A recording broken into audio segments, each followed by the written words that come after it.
And it's a new week. Good morning, good evening, wherever in the world you're watching from. It's Business Morning live on Channel Television. I'm Ladi Williams. Let's take a look at how the markets are looking this morning.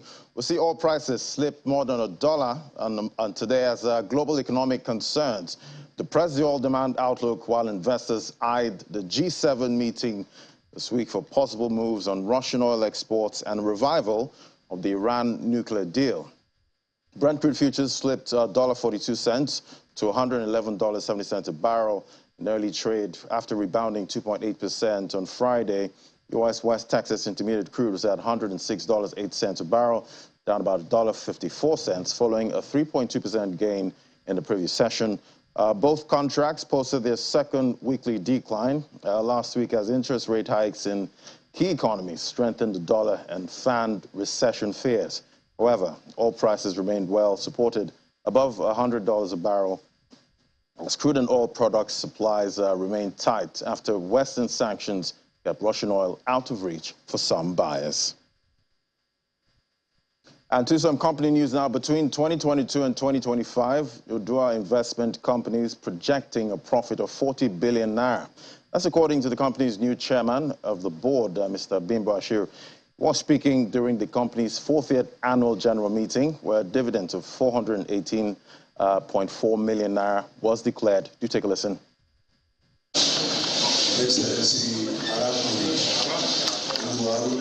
The arrival of the chairman of the Southwest Governors Forum kickstart the proceeding for the 40th annual general meeting of the Udua Investment Company Limited in Lagos. The company, with all 6 states in the southwest region of Nigeria as shareholders, this gathering is to do an appraisal of its performance in the year ended December 31st, 2021. Udua Investments revenue grew from 3.84 billion naira in 2020 to 4.01 billion in 2021.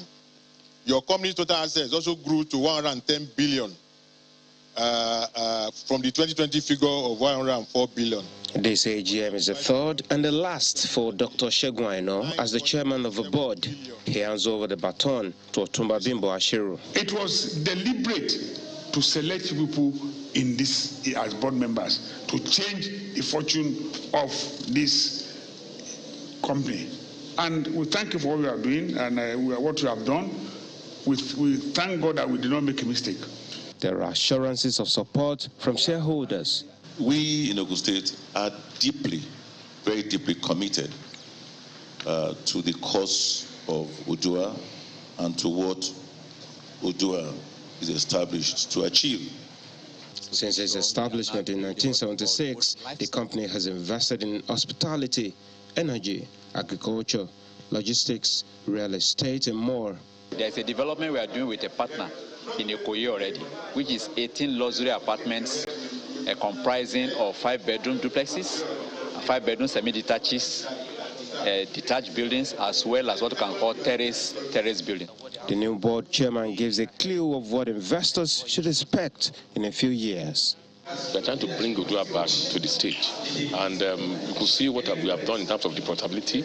We've increased our profit to about 150% from last year. So, and our target in the next 5 years, by 2025, we should be beating minimum of 40 billion naira. At the moment, the partners of the company include Lafarge Africa PLC, Nigerite and Wema Bank PLC. 8 subsidiaries, among others, are Lagos Airport Hotel Limited, Wema Board Estate Limited, Premier Hotel, as well as E&O Power and Equipment Leasing Limited. And now to our first conversation with most global equities markets in bear territory and risk assets getting sold off due to rate hikes and rising inflation.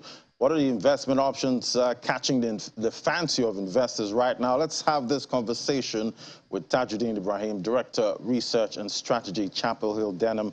Great to have you on the program. Good morning. Good morning. Thank you very much for having me on. Right. So central bankers are doing all they can to tame inflation. We're seeing global markets, they've been hit hard with most of the risk assets, looking pretty bad, at this time. The markets follow your expectations?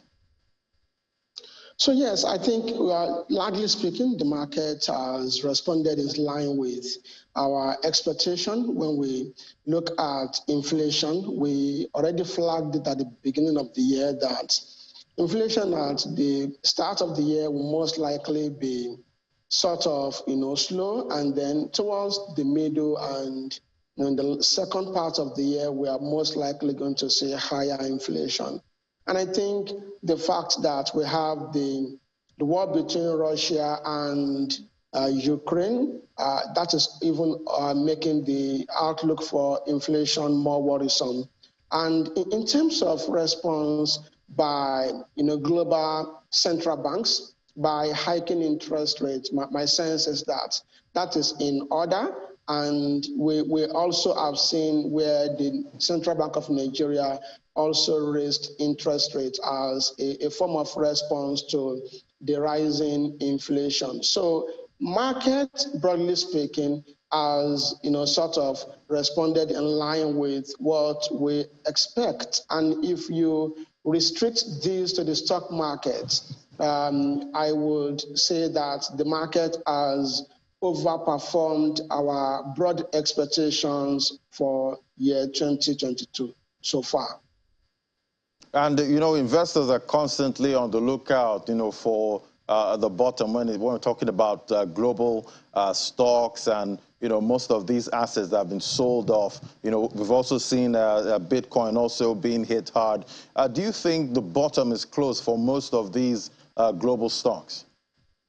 Well, I think generally speaking, for global stocks, if we take a global view at stock markets generally, I would not say that they have bottomed out yet, because we still have rising inflation across the world, and we still expect more central banks to increase interest rates on the back of the higher inflation. So when the outlook for interest rate is further to the high side, and you wouldn't expect the equities market to rebound up until when we begin to see a bit of a slowdown in the rate of rate increases, or we begin to see a complete reversal of monetary policy tightening.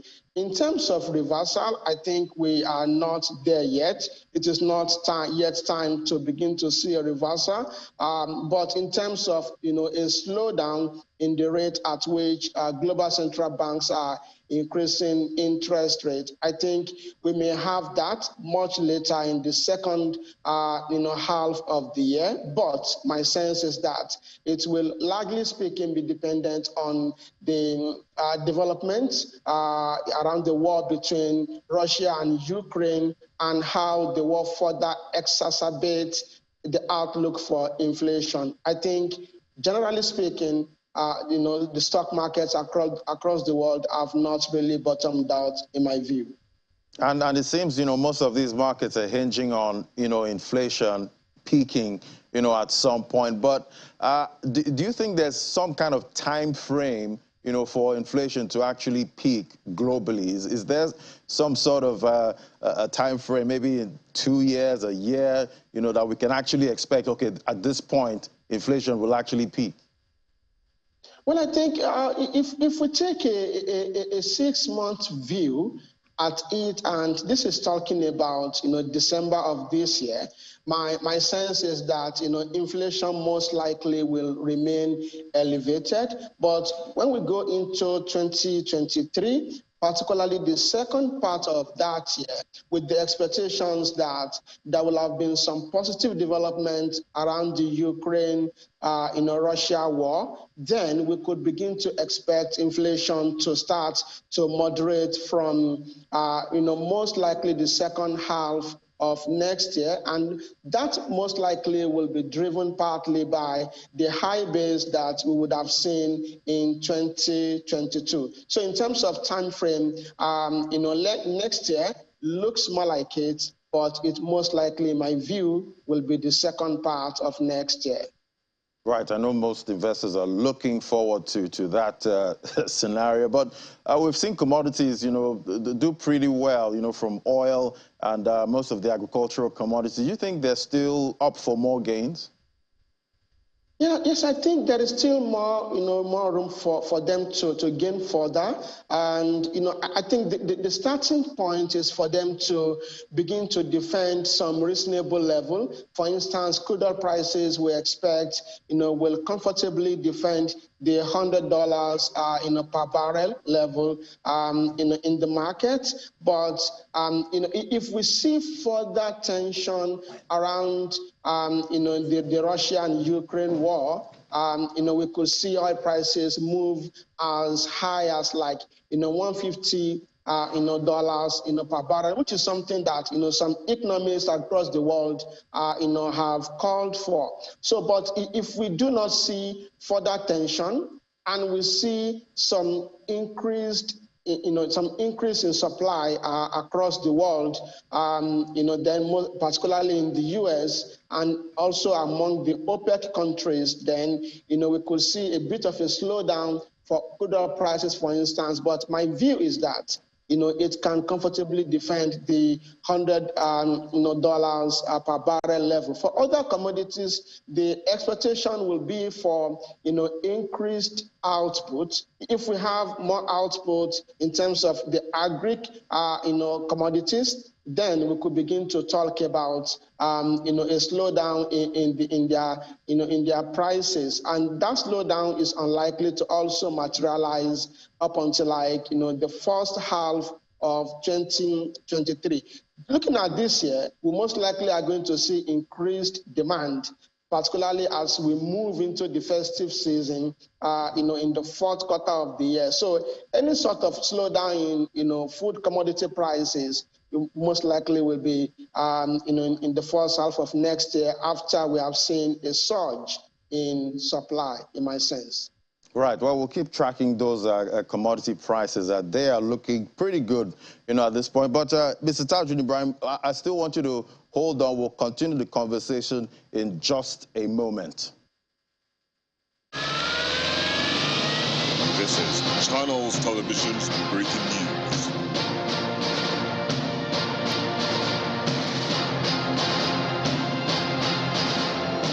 And breaking news reaching us right here at Channels Television. We see the Chief Justice of Nigeria, Justice Tanko Muhammad, has resigned.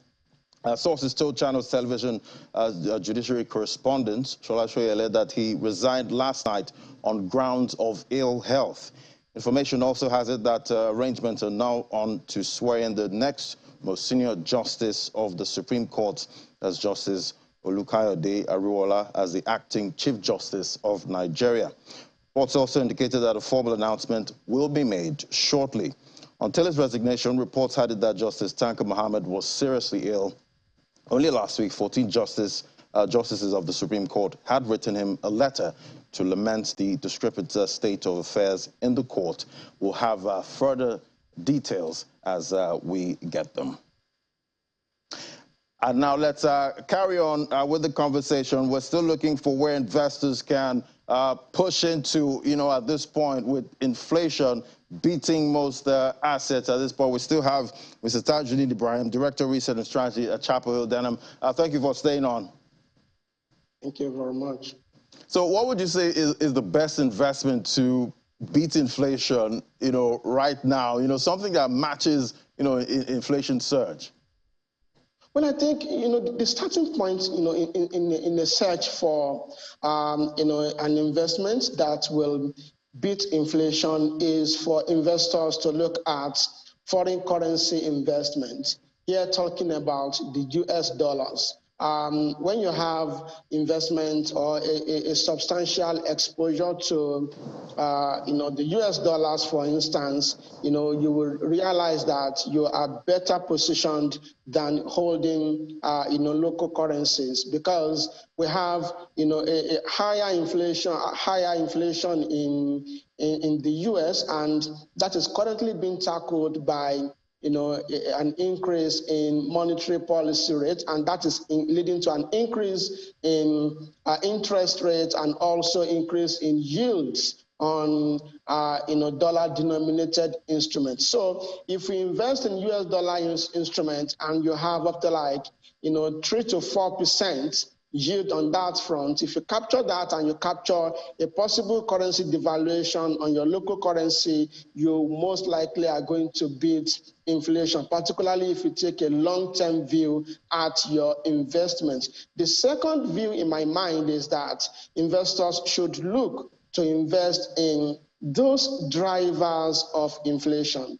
And one of them is crude oil. So when you are invested in companies that are into crude oil, they are in the positive terrain as we speak in terms of their free cash flow. And Seplat is a very good example in that regard. It has gained about 98% year to date. So, those are the causes of inflation, which is, rallying commodity prices. So you should be in those commodities that are driving inflation as they are rising in terms of price appreciation ahead of the general level of inflation. So I think investors should look in those directions. Also look at companies that generate foreign currency.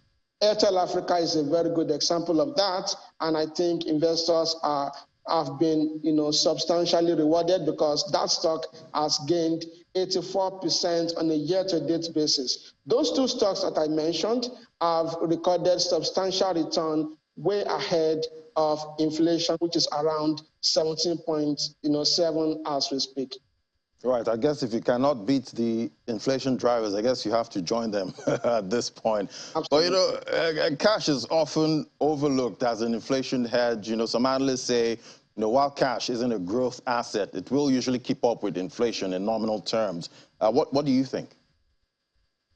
So cash, I think I have a different view, because if you hold cash, what it means is that you are generating some sort of low interest rate on it, on your local currency, and I think that wouldn't at any point in time catch up with inflation on a 12-month trailing basis. But if we are holding cash and the cash is foreign currency cash, then you may have a bit of an hedge in terms of how much of your risk you have hedged against. But even holding foreign currency cash is not the best. I think you can put them in short-dated instruments that allows you to get them back as quickly as possible when you are in need of liquidity. I strongly suggest that money managers look at storing value in foreign currency, and also not keeping them as cash, but keep them in short-dated instruments that can allow them to access them when there is a need for liquidity, in my opinion. Right, then what would you say is the best strategy to profit from the fixed income market at this point? So for the fixed income market, if you take a local look at the market, I think the best strategy is for you to stay at the short to medium end of the curve, instead of you taking duration risk at this point in time, because the outlook for interest rates in Nigeria, for instance, is still more to the upside, particularly considering that in the second half of this year, we have much lower liquidity in terms of maturities. We also are going to see the government most likely borrowing more, and borrowing more probably will require some incentives to investors, which will come in form of higher yields on those instruments. So when you are at the short to mid part of the curve, it will give you the opportunity to invest at higher yield over the coming quarters by the time interest rates further reprice, in my opinion. All right. Well, just briefly before I let you go, what's your outlook for most of these asset classes moving forward? Well, for most of the asset classes, I think the outlook for equities for me is sort of mute. because the stock market has moved significantly above our expectation for the full year. It is well around 20% and above in terms of year-to-date return. Meanwhile, we are looking for 16% return in 2022. So we may see a bit of a slowdown on the equities front. On fixed income, I think the outlook is positive in terms of higher yield. The same thing applies to money market instruments. And on commodities, I think the outlook is also positive, particularly considering our expectation that oil prices most likely will defend the $100 per barrel level over the next 2 to 3 quarters. All right, so much to chew on there. Thank you so much, Mr. Tajuddin Ibrahim, Director of Research and Strategy, Chapel Hill. Dan, it was great having you on the program. It's my pleasure. All right, now after the break, I will take a look at Nigeria's risk frontier market status. We'll see if we're going up or we can actually maintain that, or maybe going down. We'll have that conversation after the break. Just stay with us. This is Business Morning.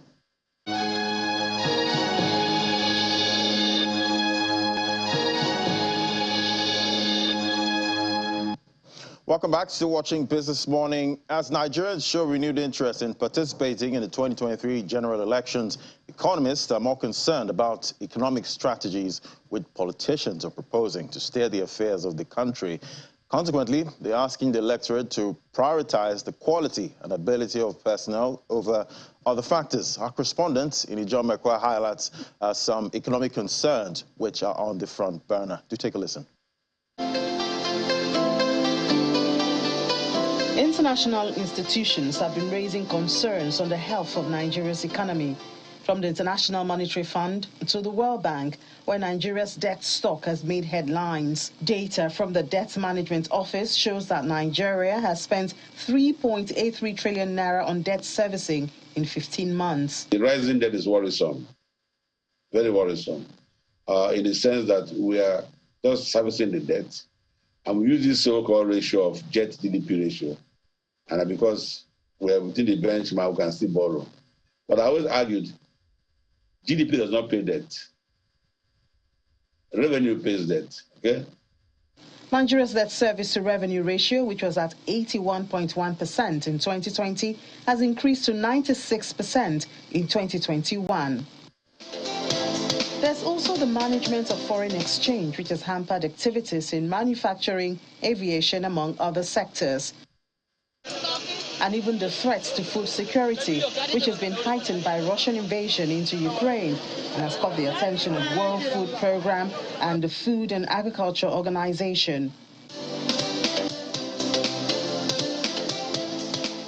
Inflation, which stood at 17.71 for May, is at a level which the World Bank believes will push 15 million Nigerians into poverty in 2 years.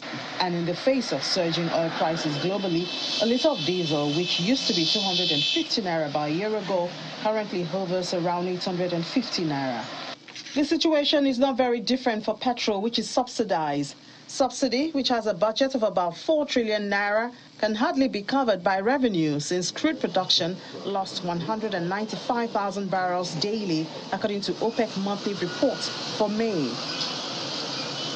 The consideration of whether to sustain the subsidy regime in the face of mounting debt or abandon it with the possibility of increasing the cost of living for the populace seems to have been shifted to the next administration.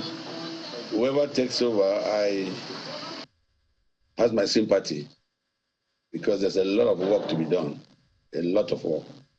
And I've not seen that, maybe I'm wrong, I've not seen some of them articulating what they will do if they come to power. But a lot of things will be done. For the economy to move forward, it's not just a federal government thing. A new government has to be realistic and begin to look at the structure of our economy. And when I say restructured, I'm not referring to what many people are saying. I'm trying to argue the fact that we need to give more powers to the subnational governments. Manufacturers also have their list of requests.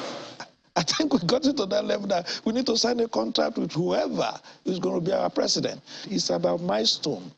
This year, I will achieve this. This year, I will achieve this. And what are those things that I need to put in place for that achievement? That's what we need. That's what has been lacking. That's what has been lacking. Please ask it, all of them, SWOP, this and that, which one has actually achieved the aim for which it has been set up? These telltale signs may, however, have reawakened the desire and determination of many Nigerians, especially the youth, who've shown interest in getting their PVCs. I want to vote for a new leader. We need a new government. We need a change. I am tired of this stress the whole Nigeria is doing, so I need a new change. We need a new government. But economists are asking that attention be given to the quality and ability of individuals who will be placed at the helm of affairs in the country. So the next government, whoever is coming in as president or the next administration coming in, they need to focus on discipline fiscally, fiscal sustainability. The responsibility now lies with Nigerians to vote based on perceived capability to handle the urgent needs, which, if ignored, could increase the poverty figure and disrupt economic growth. Ini John Mekwa, Channels Television News. And now to our next conversation. According to Bloomberg, Nigeria is at risk of losing its frontier market status. That's Morgan Stanley Capital International, MSCI, is considering downgrading MSCI Nigeria indexes to standalone market status from frontier markets. Let's discuss the reason and possible impact with Baboye Olaolu, economist and fixed income strategist at Cardinal Stone Securities. Great to have you on the program. Thank you and good morning. Morning. So give us a background and the rationale behind this MSCI proposed reclassification. Okay, so Nigeria has been on the watch list of Morgan Stanley since 2020, and that has largely been due to the FX concerns in the country, right? They highlighted some key concerns that they have. Number one is repatriation concerns and FX illiquidity. Those are the two major things that they highlighted. Other things were parallel markets premium, which remains relatively elevated. And, in our view, we think that the concerns of the MSCI is relatively valid, right? When you check in terms of FX liquidity in the economy, what we did was to check pre-pandemic level when we used to see dollar supply in the economy by the CBN across different windows. We saw that on an average monthly, the CBN does about $3.1 billion on a monthly basis, right? But currently, post-pandemic, right, we see that it has dropped significantly to $1.7 billion. And so this is almost half of what we used to see pre-pandemic levels. And that defines the FX liquidity situation that we have in the economy. I will see some of these dollar demands, which are relatively not being met by the CBN, moving to the parallel market premium, market. And this explains why we see huge elevated parallel market premium, moving around 38% to about 40% when you compare it to the official market. And then the last is the repatriation concerns. We have funds that are trapped into the economy.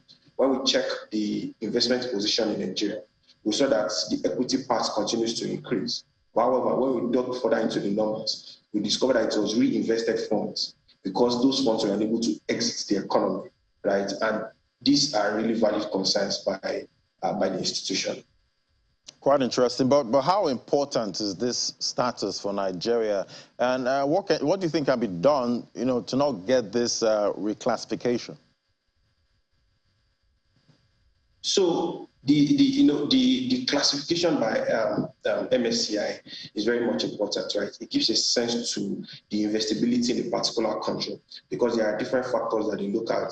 They try to look at the liquidity in the system. They try to look at the development of the entire economy and some other factors, right? So we have the frontier, we have the emerging, and then we have the developed market. Then we have the standalone.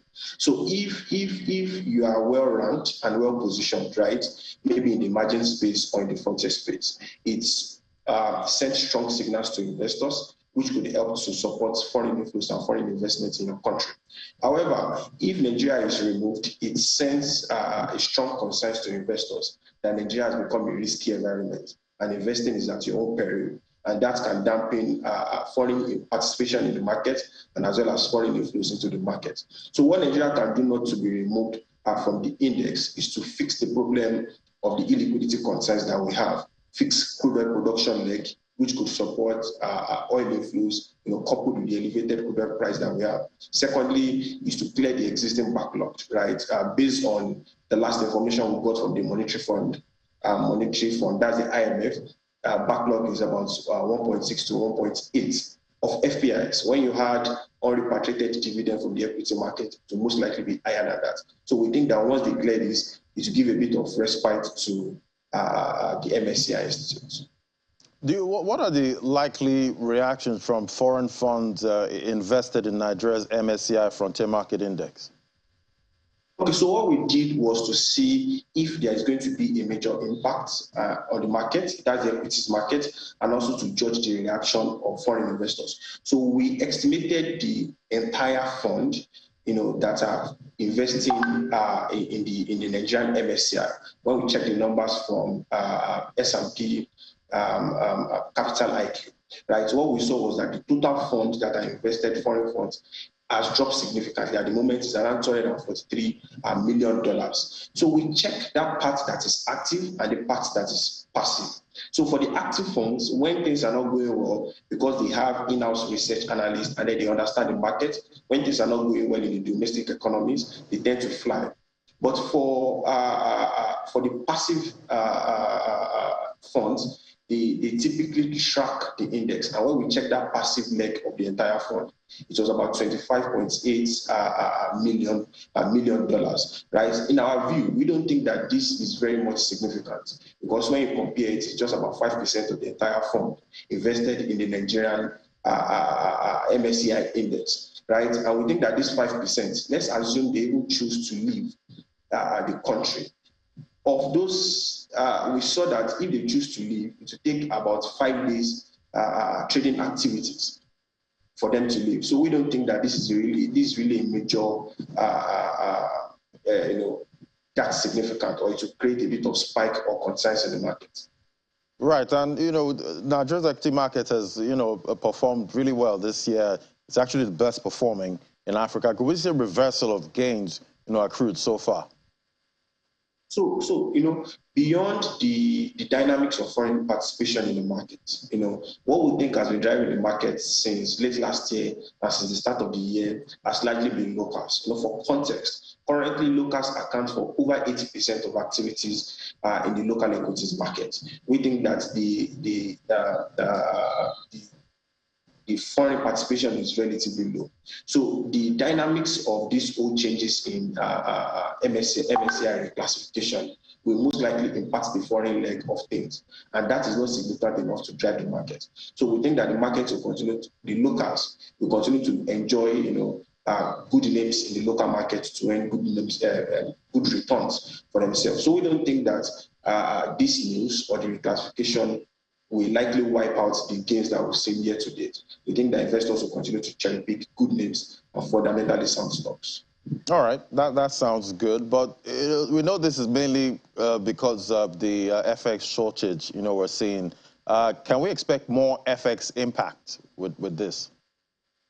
Okay, so if perhaps the CBN was supplying dollars as they used to be, and the trapped funds, they have the leeway to exit the market because of liquidity, then we would have been worried that we might see some pass-through to FX reserve, which could have a negative impact on currencies. But at the moment, these funds, the likelihood of them exiting is very slim, right? Because dollar liquidity is still in the system. Secondly, if you check the magnitude of the fund that are likely to exit, about $25.8 million, we don't think that this is relatively significant. When you compare it to our reserve level, over $34 billion, we don't think that this is very significant.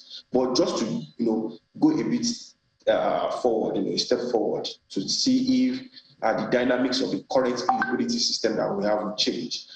Based on our own projections, we think that this illiquidity will likely persist to the end of the year, except to see an improvement in foreign inflows, which we think that is unlikely, given the global risks of sentiment and as well as weakened macro fundamentals. Also, when you look at it from the export leg, we think that crude oil inflows are largely constrained at the moment because of weakened crude oil production, despite the elevated prices. So we think that the cumulative impact of all this will continue to drive the FX illiquidity that we have in the system.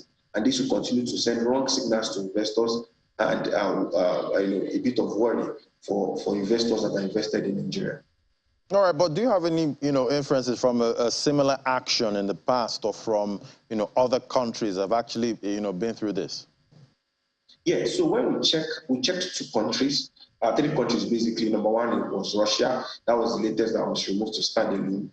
We know that Russia has a peculiar issue because of the invasion in Ukraine. So when you remove that out of the numbers, the last 2 that was done was Argentina and as well as Lebanon. When we check those 2 markets, though they have different peculiarities, but the factor seems a bit similar to that of Nigeria. You recall Argentina about 3 years ago had issues with FX concerns, FX illiquidity, which is very much similar to Nigeria. But what we saw during those periods is very much similar to Nigeria. The passive funds were the ones that were really much trying to exit, which had a worsening impact on currencies. But we saw that after the reclassification, 6 months after, we saw the markets touching relatively new highs in those 2 countries. And what we're able to deduce from that is the impact of the reclassification was relatively minute. I would think that would be the same thing that would play out here in Nigeria, because those funds are not large enough to drag the equity market or affect the foreign exchange market. All right, let's hope we maintain that status. Thank you so much, Boboye Olaolu, economist, Cardinal Stone Securities. Great having you. Thank you for having me. All right, now let's move on to the markets. We have Ini standing by right there with the details. Well, Ini, it's a new week. What are we expecting? It's a new week. Before we go to what we're expecting, let's see how the last week went. And interesting, you talked about the dollar shortage there and the threats to Nigeria's frontier status. Well, let's see how the FX market transactions there last week.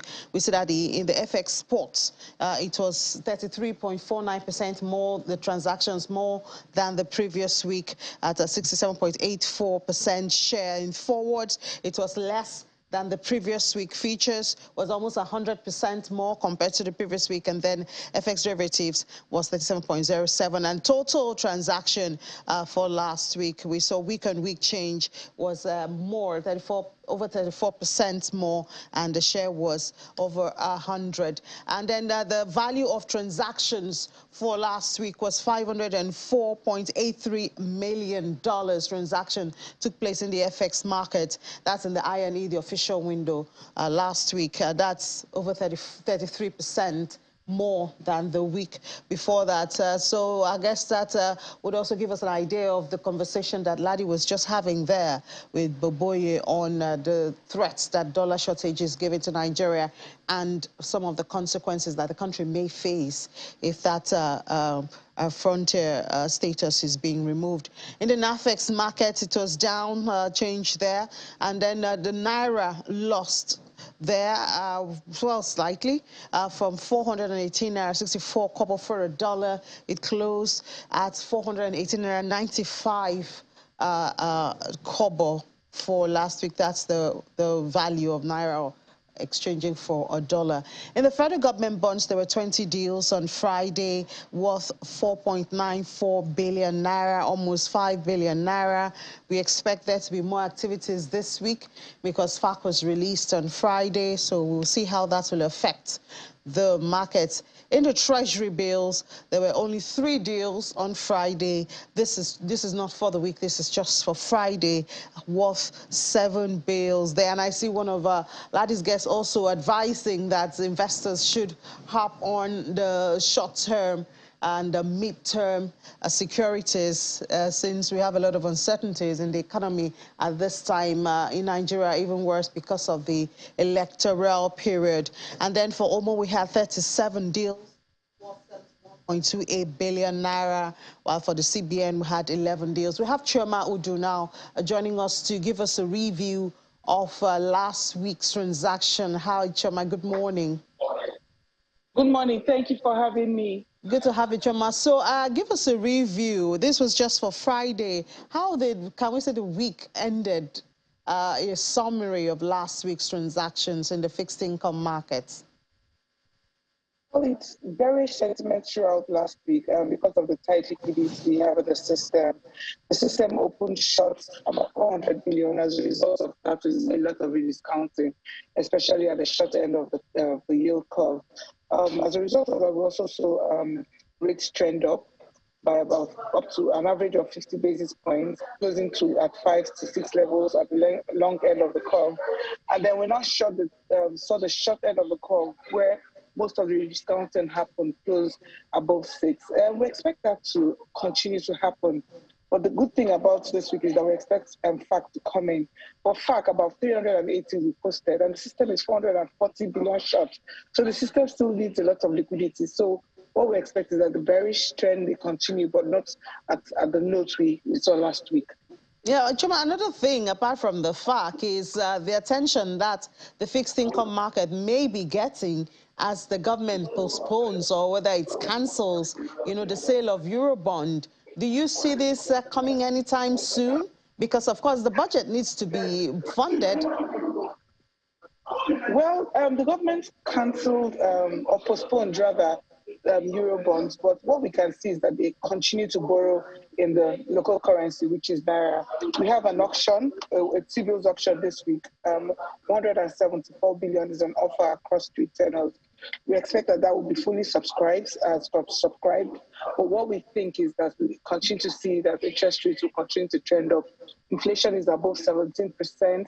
We've not seen a lot of liquidity in the system. So local currency borrowing is still in the forefront for the government, and I expect that will happen this week. And rates will trend up from the 6% to about 6.57% at the auction this week. All right, Chuma, thank you so much. Fixed income dealer with GTCO, thank you for sharing your thoughts with us. All right, just before Ladi takes it back, last week we had some celebratory mood in NGX, but unfortunately, at the end of the week, it didn't translate to a grain market. The summary of trading last week was that the market, the all-share index, dropped by 0.14%. This in spite of having about 4 days of positive trade, but at least we're back to that 28.87 trillion. For the activity chart, it's gained compared to the previous week.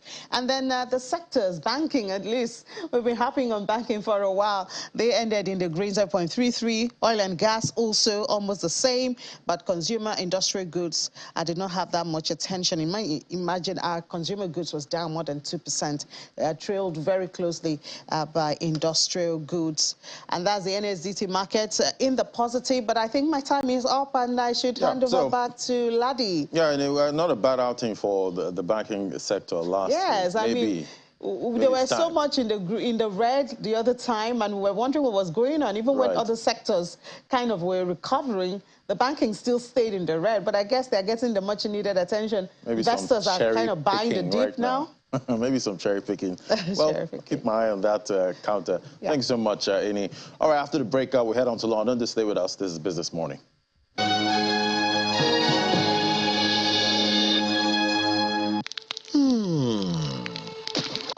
Juicy, right?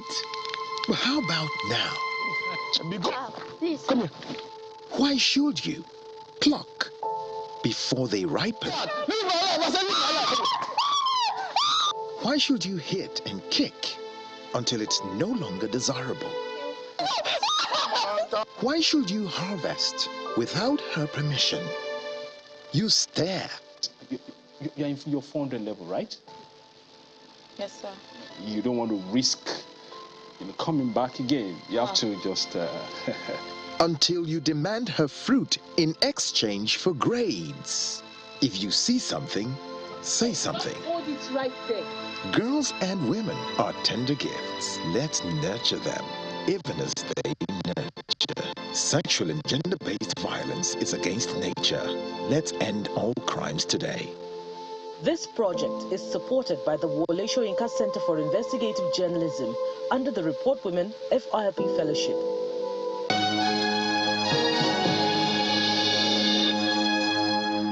Welcome back. Let's head on to London now. We have Juliana standing by right there. Good morning, Juliana. So Russia's reportedly missed a deadline to pay investors of its international bonds. Scenario to place it in default for the first time since 1917. How are investors and markets over there reacting to this? Yeah, good morning, Ladi. You'd have to go back, as you said, to 1917 during the Bolshevik Revolution to find a time when Russia has ever defaulted on its debt. And it's really difficult to try and ascertain exactly what's happened because we know that the country has been facing severe sanctions, not just from the Western allies, but also from the EU. So typically, on a day like today, if this had happened, we'd get a really thorough, robust update from S&P Global or Fitch or Moody's. We're not getting that today, so there's lots of speculation, but I think it's clearly seen as a humiliating defeat by Vladimir Putin, particularly as we know his counterparts are meeting deep within the Bavarian Alps for the G7 summit. This is about $100 million, we believe, of bonds, government bond debt.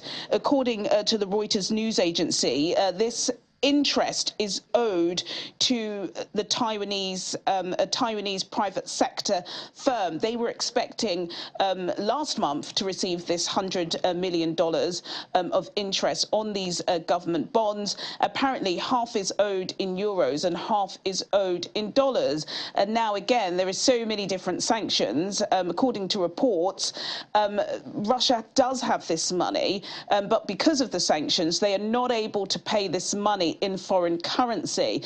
That's been wiped out. They can't pay in euros, they can't pay in dollars. But because of the terms of the agreement of the debt, they cannot pay in Russian rubles. So it's a little bit complicated. Again, because nobody is really reporting robustly on the Russian economy, it's really difficult to try and ascertain the truth here. But according to those on the ground in Russia, the money's there. And they have accused the West of creating a sham story to try and embarrass them. And again, it's happened at a time where G7 leaders are meeting. And one of the main discussion points at this G7 meeting is to stop the war in Ukraine. I believe Zelensky, the Ukrainian president, is going to address the leaders if he hasn't addressed them just yet. But yeah, embarrassing story for the Russians that they can't pay the debt. First time they've not done it in over 100 years. Quite incredible, even though they're willing and able to. But let's look at other stories now. KPMG's latest economic outlook report released this morning shows that the cost of living crisis could help trigger a mild recession in 2023. How's this report being received over there? Well, not great, but it's definitely something that we've been discussing, haven't we, for a couple of weeks. So I think not only the Bank of England, but the British Chamber of Commerce and other economic think tanks are pretty much aware that the UK economy isn't going as fast and recovering as much as it would like to. There are several reasons why. The main reason, of course, is because of the ongoing war in Ukraine. This is having a knock-on effect on the global economy, even though Britain is an island outside of Europe. It is drastically impacting us. And then, of course, we've got the cost of living crisis. I'm not sure if you've heard about that, but it's something that is really having a severe impact on consumer confidence. And I think that's what KPMG have really highlighted. They're saying that, of course, you've got the cost of living crisis, inflation at 9.1%. You've got the ongoing impact of the war in Ukraine. Brexit, yes, Brexit is still rearing its ugly head and is causing mass issues and headache for small to medium-sized enterprises that are still trying to conduct business in Europe, but are finding that it is too difficult to do so. So if you start adding up all of these issues, you get a perfect storm of a mild recession. They've called it mild, and they say it's 50-50. Now, we have heard that next year, the IMF started this off, saying that it is very likely that the British economy would stagnate. And if it does stagnate next year, and this year we have very small growth, then yes, there could be a mild recession. But we still have to wait and see. We're going to wait and see what those GDP figures say. But if we have those 2 quarters of a contraction, then yes, we would technically be in a recession. Right, mild. Well, we'll keep tracking that. Thank you so much, Juliana. Thank you. All right, now let's take a look at what's happening in the crypto market. Now, we'll see some crypto news there. Top cryptocurrency exchange with over $1 billion trading volume, that's KuCoin, is allowing users buy USDT at a price 15% cheaper with an offer for first-time P2P users. Users can buy between $20 to $50 of USDT, a stable coin used by investors to hedge against volatility as markets pegged to the US, that's pegged to the US dollar 1-to-1. Let's take a look at more news now. We see WeChat as prohibited users, the Chinese-owned social networking platform. WeChat has issued new rules regarding crypto assets. The platform, with over 1.2 billion monthly active users, if violation is found from one of the accounts, then the account will be asked to correct it within a certain deadline. The account can be restricted, or WeChat can permanently block the account in question. WeChat itself is an application on the Tencent Holdings, number of monthly active users about 1.3 billion. All right, now let's take a look at what's happening in the crypto market. We see Bitcoin price started a decent increase above $20,000 resistance zone. The price was able to clear the 20,500, and we see the market there. It's still extreme fear at 12 points of 100, and we see the market cap there sitting at $952.07 billion. That's down 1.43%. Volume traded, that's $52.21 billion. Let's bring in Rume Ofi now, digital market analyst. Hello, Rume. Ladi, good morning. Yeah, good morning, Rume. It's a new week. What are your expectations for price action? All right, you know, this industry is actually very intelligent and smart to know all of the news coming up. You know what is going on now in Germany? The G7 leaders are meeting to talk about a few things, and I'm actually projecting that the fact that gold is going to be banned from Russia, investors are going to be looking at safe haven access like cryptocurrencies like Bitcoin and some others. You know, that could really impact the market this week. So I'm hopefully waiting for that. Not considering the fact that the price of gold is actually still down below 2,000. I think about 1,835 now. So all eyes fixed on that. If the ban comes up in this summit, people are going to see how Bitcoin could actually help to hedge their funds. Right, Rume, but we've seen some altcoins, you know, claw back some gains. Why are the altcoins looking good at this time? So this is more like a liquidity shift, you know. So altcoins gives more profit, right? Also has more risk, right? So in the eyes of the most especially retail investors, you are the one that know the utility and understands where these very altcoins are going. Oh, Bitcoin is down. So people want to see a situation whereby they could just put their funds in their desired altcoins to be able to get profit. Those with use case, very good use case, because we know that for a while now, the price of Bitcoin is down, and the highest that it could do for now is not just to shoot up to the all-time high, but to range. So liquidity from Bitcoin is going to spread to altcoins, and retail investors are going to use that as an opportunity to be able to catch their loss. We've seen some really decent impact from all of these gains from all of these altcoins, gaining back about 15 to 19%, 20% thereabout at some point. You know, so these are just relief rallies. So if you ask me, I want to tell the retail investors to do their DCA in a slow manner. So more like saying that we see some sign of relief. So it is good to just buy gradually, slowly, rather than just go all in or go all out. So the best bet is altcoin for now. Right, and Rumi, another problem, you know, most people talk about buying the dip, but some people don't even have money to buy that dip, Rumi.